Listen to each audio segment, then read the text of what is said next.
Quick 25 ಗೆ ಸ್ವಾಗತ. ನಾನು ಮಧು ನಾಗರಾಜ್. ಈ ಕ್ಷಣದ 25 ಸುದ್ದಿಗಳನ್ನು ಕ್ವಿಕ್ ಆಗಿ ನೋಡ್ಕೊಂಡು ಬರೋಣ. ಮುಡಾ ತನಿಖೆಯನ್ನ ಸಿಬಿಐಗೆ ವಹಿಸಬೇಕೆ ಬೇಡವೇ ಅನ್ನೋ ಬಗ್ಗೆ ಹೈಕೋರ್ಟ್ ಇಂದು ತೀರ್ಪು ಪ್ರಕಟಿಸಲಿದೆ. ನ್ಯಾಯಮೂರ್ತಿ ಎಂ ನಾಗಪ್ರಸನ್ನ ಅವರಿರುವ ಹೈಕೋರ್ಟ್ ಪೀಠವು ಬೆಳಗ್ಗೆ 10:30ಕ್ಕೆ ತೀರ್ಪು ಪ್ರಕಟಿಸಲಿದ್ದು, ಸಿದ್ದರಾಮಯ್ಯ ವಿರುದ್ಧ ಸಿಬಿಐ ತನಿಖೆ ಅಗತ್ಯವೇ ಇಲ್ವೇ ಎಂಬುದನ್ನು ತೀರ್ಮಾನಿಸಲಿದೆ. ಲೋಕಾಯುಕ್ತ ಪೊಲೀಸರಿಂದ ನಿಷ್ಪಕ್ಷಪಾತ ತನಿಖೆ ನಡೆಯಲ್ಲ ಅಂತ ಸ್ನೇಹಮಯಿ ಕೃಷ್ಣ ಸಿಬಿಐ ತನಿಖೆಗೆ ಆಗ್ರಹಿಸಿ ಹೈಕೋರ್ಟ್ಗೆ ರಿಟ್ ಅರ್ಜಿ ಸಲ್ಲಿಸಿದ್ರು. ಲೋಕಾಯುಕ್ತ ಪೊಲೀಸರು ತನಿಖೆ ಪೂರ್ಣಗೊಳಿಸಿ ವರದಿಯನ್ನ ಮುಚ್ಚಿದ ಲಕೋಟೆಯಲ್ಲಿ ಹೈಕೋರ್ಟ್ಗೆ ಸಲ್ಲಿಸಿದ್ದಾರೆ. ಮುಡಾ ಹಗರಣ ಸಂಬಂಧ ಮುಡಾದ 160 ನಿವೇಶನಗಳ ಜಪ್ತಿಗೆ ಜಾರಿ ನಿರ್ದೇಶನಾಲಯ ಆದೇಶ ಹೊರಡಿಸಿದ ಬೆನ್ನಲ್ಲೇ ಈಗ ಮತ್ತೆ 812 ನಿವೇಶನಗಳನ್ನು ಜಪ್ತಿ ಮಾಡಲು ಮುಂದಾಗಿದೆ. ಮೈಸೂರಿನ ಉಪ ನೋಂದಣಾಧಿಕಾರಿ ಹಾಗೂ ಮುಡಾ ಆಯುಕ್ತರಿಗೆ ಇಡಿ ಪತ್ರ ಬರೆದಿದೆ. ಮಾಜಿ ಸಿಎಂ ಯಡಿಯೂರಪ್ಪ ವಿರುದ್ಧದ ಫೋಕ್ಸೋ ಪ್ರಕರಣ ತೀರ್ಪು ಹೊರಬೀಳಲಿದೆ. ಪ್ರಕರಣ ರದ್ದು ಕೋರಿ ಬಿಎಸ್ ಯಡಿಯೂರಪ್ಪ ಸಲ್ಲಿಸಿದ್ದ ಅರ್ಜಿ ವಿಚಾರಣೆ ಪೂರ್ಣಗೊಳಿಸಿದ್ದು, ನ್ಯಾಯಮೂರ್ತಿ ಎಂ ನಾಗಪ್ರಸನ್ನ ಅವರ ಪೀಠ ಬೆಳಗ್ಗೆ 10:30ಕ್ಕೆ ತೀರ್ಪು ನೀಡಲಿದೆ. ಮಾಜಿ ಸಿಎಂ ಯಡಿಯೂರಪ್ಪ ಅವರು ಸಲ್ಲಿಸಿರುವ ನಿರೀಕ್ಷಣಾ ಜಾಮೀನು ಬಗ್ಗೆಯೂ ಇಂದು ತೀರ್ಮಾನವಾಗುತ್ತೆ. ಬಿಎಸ್ವೈ ವಿರುದ್ಧದ ಫೋಕ್ಸೋ ಪ್ರಕರಣದ ದೋಷಾರೋಪ ಪಟ್ಟಿಯನ್ನ ಈಗಾಗಲೇ ಸಿಐಡಿ ಪೊಲೀಸರು ದಾಖಲಿಸಿದ್ದಾರೆ. ಅಡುಗೆ ಸಿಲಿಂಡರ್ ಸ್ಫೋಟಗೊಂಡು ಮನೆ ಬೆಂಕಿಗಾಹುತಿಯಾಗಿದೆ. ಚಾಮರಾಜನಗರ ತಾಲೂಕಿನ ಬಾಣಹಳ್ಳಿಯಲ್ಲಿ ಘಟನೆ ನಡೆದಿದೆ. ಗುರುಪಾದ ಸ್ವಾಮಿ ಎಂಬುವವರ ಮನೆಯಲ್ಲಿ ಅವಘಡ ಸಂಭವಿಸಿದೆ. ಸ್ಫೋಟದ ರಭಸಕ್ಕೆ ಮನೆಯ ಮೇಲ್ಛಾವಣಿ ಛಿದ್ರಗೊಂಡಿದೆ.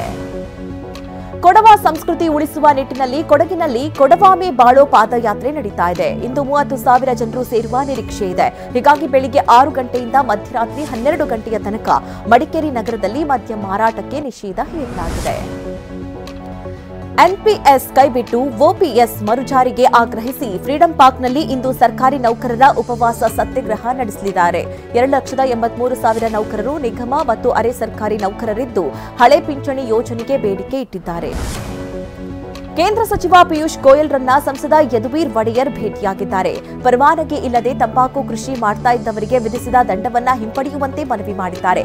ಸಂಸದರ ಮನವಿಗೆ ಕೇಂದ್ರ ಸಚಿವರು ಸಕಾರಾತ್ಮಕವಾಗಿ ಸ್ಪಂದಿಸಿದ್ದಾರೆ ಎನ್ನಲಾಗಿದೆ. ದೆಹಲಿ ವಿಧಾನಸಭೆ ಚುನಾವಣೆ ಫಲಿತಾಂಶ ಮುನ್ನವೇ ಆಮ್ ಆದ್ಮಿ ಪಾರ್ಟಿಗೆ ಆಪರೇಷನ್ ಕಮಲ ಭೀತಿ ಎದುರಾಗಿದೆ. ಈ ಹಿನ್ನೆಲೆಯಲ್ಲಿ ಇಂದು ಬೆಳಗ್ಗೆ 11:30ಕ್ಕೆ ಆಮ್ ಆದ್ಮಿ ಪಾರ್ಟಿಯ ಮಹತ್ವದ ಸಭೆ ನಡೆಯುತ್ತೆ. ಎಲ್ಲಾ 70 ಕ್ಷೇತ್ರಗಳಲ್ಲಿ ಆಪ್ ಅಭ್ಯರ್ಥಿಗಳು ಸಭೆಯಲ್ಲಿ ಭಾಗವಹಿಸಲಿದ್ದಾರೆ.